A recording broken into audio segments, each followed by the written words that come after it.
मोदी सरकार विकसित भारत के मिशन पर तेजी से काम कर रही है और इसके लिए देश के कई राज्य पूरी मेहनत भी कर रहे हैं, लेकिन कुछ राज्य इस मिशन को पूरा होता नहीं देखना चाहते। ये हम नहीं कह रहे, ये इंडिया फिजिकल हेल्थ इंडेक्स 2025 की रिपोर्ट में साफ साफ देखने को मिल रहा है। नमस्कार, मैं हूं मोहित चौधरी।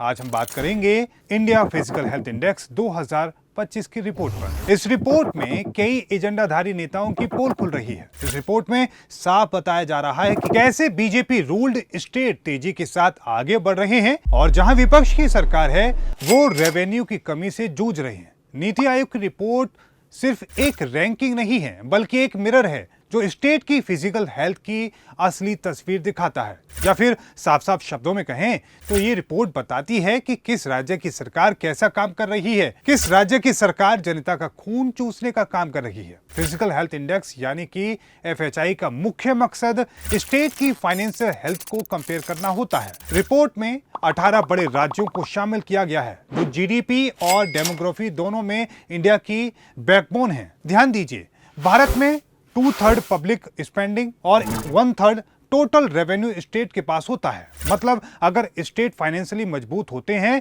तो देश की इकोनॉमी और स्टेबल हो जाएगी।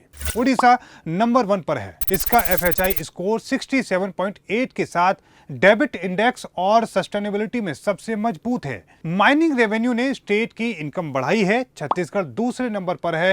कोल ऑक्शन और रेवेन्यू मोबिलाइजेशन में स्ट्रॉन्ग रहा है। गोवा तीसरे नंबर पर है। रेवेन्यू मोबिलाइजेशन में सबसे एफिशिएंट रहा। यानी कि रिपोर्ट बताती है कि उड़ीसा, छत्तीसगढ़, गोवा, झारखंड और गुजरात टॉप 5 स्टेट रहे हैं।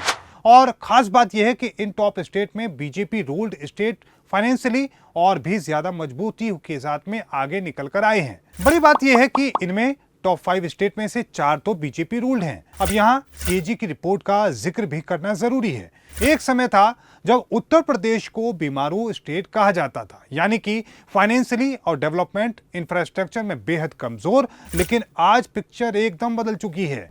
यूपी अब फ्रंट रनर स्टेट है, यानी कि इसका 37,000 करोड़ रुपए का सरप्लस चल रहा है। मतलब यूपी अब बीमारू स्टेट नहीं बल्कि एक फाइनेंशियली मजबूत राज्य बन चुका है। इसके बाद गुजरात का 19,865 करोड़ रुपए, उड़ीसा 19,456 करोड़ रुपए सरप्लस में चल रहे हैं। अब आप सोच रहे होंगे कि टॉप स्टेट के बारे में तो बता दिया भाई, वर्स्ट स्टेट यानी कि सबसे कमजोर स्टेट के बारे में भी बता दो।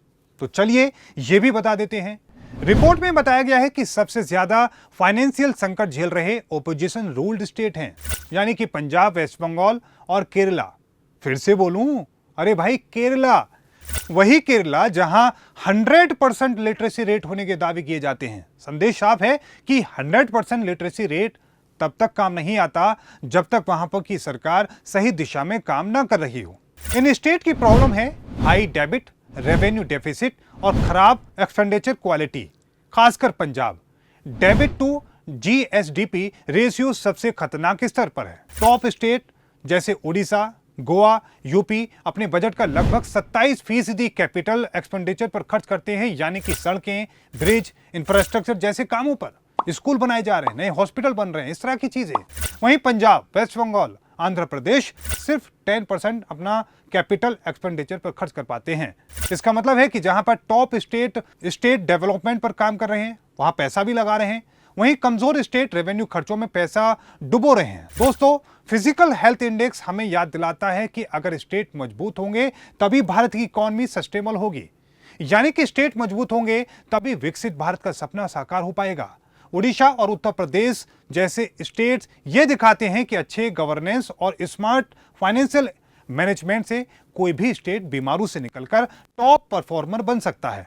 और पंजाब, वेस्ट बंगाल जैसे स्टेट ये चेतावनी देते हैं कि अगर आपने फिजिकल को कंट्रोल में नहीं रखा तो डेबिट के ट्रैप में फंस जाएंगे। आपको क्या लगता है अगले 5 सालों में ऐसे कौन से स्टेट होंगे जो टॉप 5 में शामिल हो सकते हैं? कमेंट में जरूर बताएं।